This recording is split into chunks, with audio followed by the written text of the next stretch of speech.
তো hello internet, this is গোগলিও from বিথওয়াডোরি। ভোট দেবো বলে 1 মাস আগে ফর্ম ফিল আপ করেছিলাম অনলাইনে। 12 দিন ফর্ম ফিল আপ করেছিলাম। ভোট দিতে আজ আসি কাল আসি, আজ আসি কাল আসি, আসা হচ্ছে না। গতকালও বললাম স্যারকে, পরিস্থিতি সেরকম তৈরি হয়নি, স্যার না করলেন। দেখো ভগবানের কি কৃপা, আজকে এমন একটা ডিউটি পড়লো যে আমি ডিউটি কমপ্লিট করে চলে আসতে পারলাম ভোট দিতে। ভোটটা দিলাম।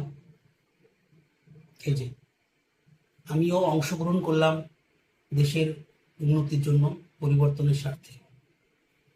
আমিও অংশগ্রহণ করলাম আমার ভবিষ্যৎকে সিকিউর করার জন্য, ভবিষ্যৎ প্রজন্মকে ভালোভাবে বেঁচে থাকার জন্য। আমিও অংশগ্রহণ করলাম আজকে নিজের দেশকে সুরক্ষিত রাখার জন্য, নিজের রাজ্যকে সুরক্ষিত রাখার জন্য, নিজের ধর্মকে বাঁচিয়ে রাখার জন্য।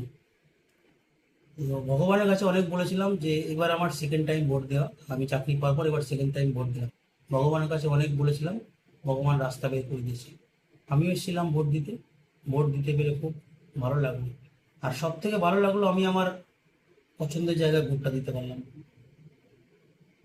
তো আপনারা সবাই চান ভোটটা আপনাদের এবং আমাদের সকলেরই গণতান্ত্রিক অধিকার। সবাইকেই ভোট দেওয়া উচিত, নিজের পছন্দ মতন প্রার্থীকে ভোট দেওয়া উচিত।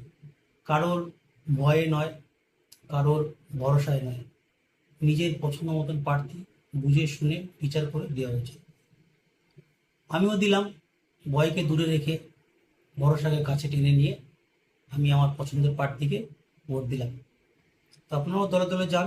আগামী 29 তারিখ ইলেকশন আছে আমাদের এখানে।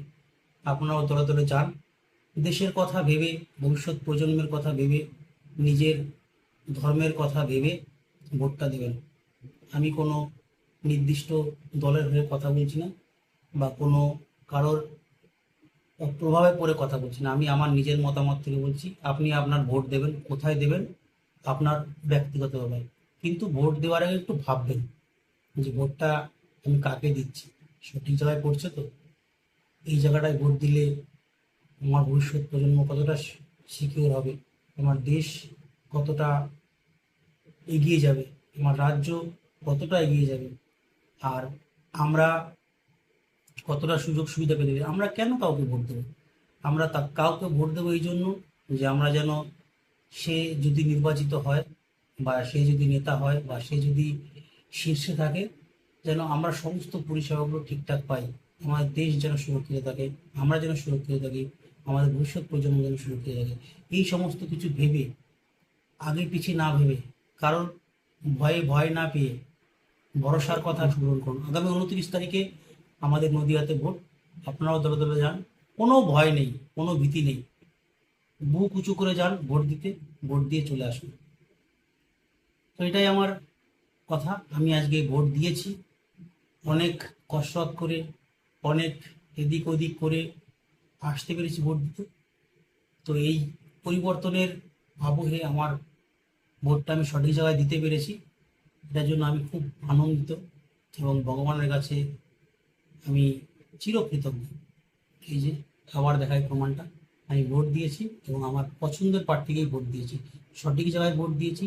যেখানে ভোট দিলে দেশ সুরক্ষিত হবে, রাজ্য সুরক্ষিত হবে, আমরা সুরক্ষিত হব, আমাদের দেশের জনগণ সুরক্ষিত হবে, ভবিষ্যৎ প্রজন্ম সুরক্ষিত হবে, সেরকম জায়গায় আপনারা ভোট দেবেন। আবার বলি, কারোর দ্বারা প্রভাবিত হয়ে নয়, কারোর দ্বারা ভয় ভীত হয়ে নয়, আপনার সিদ্ধান্ত নিয়ে ভোট দিতে যান, নির্ভয়ে ভোট দিন। এটাই আমার লাস্ট কথা।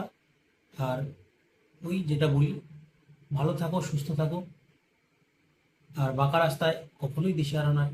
এইটাও তো, আমাদের জীবনটা তো বাঁকা রাস্তায় ভরপুর, বাঁকা রাস্তায় দিশেহারা হলে চলবে না। চলো, গুড বাই।